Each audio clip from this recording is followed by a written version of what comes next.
कान भावुच भाई से रुद्र को केमती टपका जीव मुझे भावुची जे से टोकार पावर केते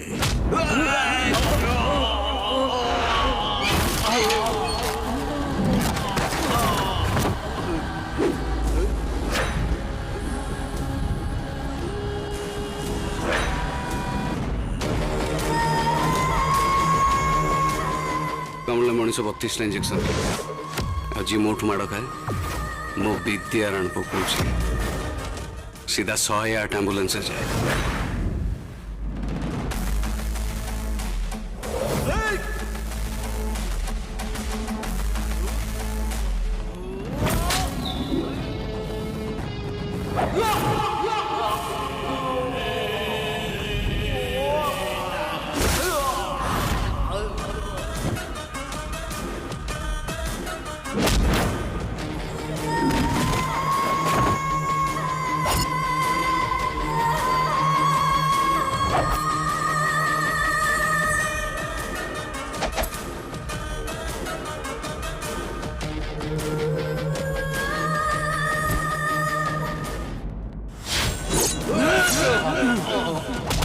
बापारण मारण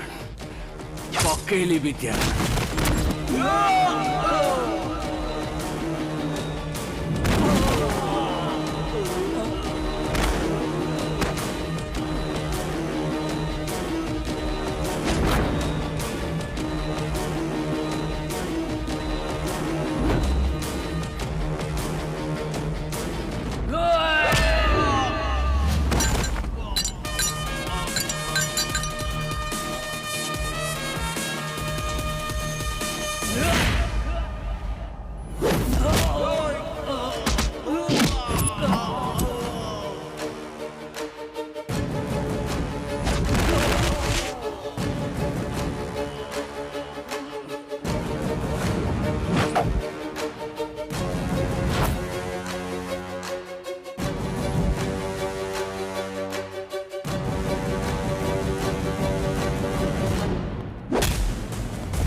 पके भी 5 खोका मगे भी कौन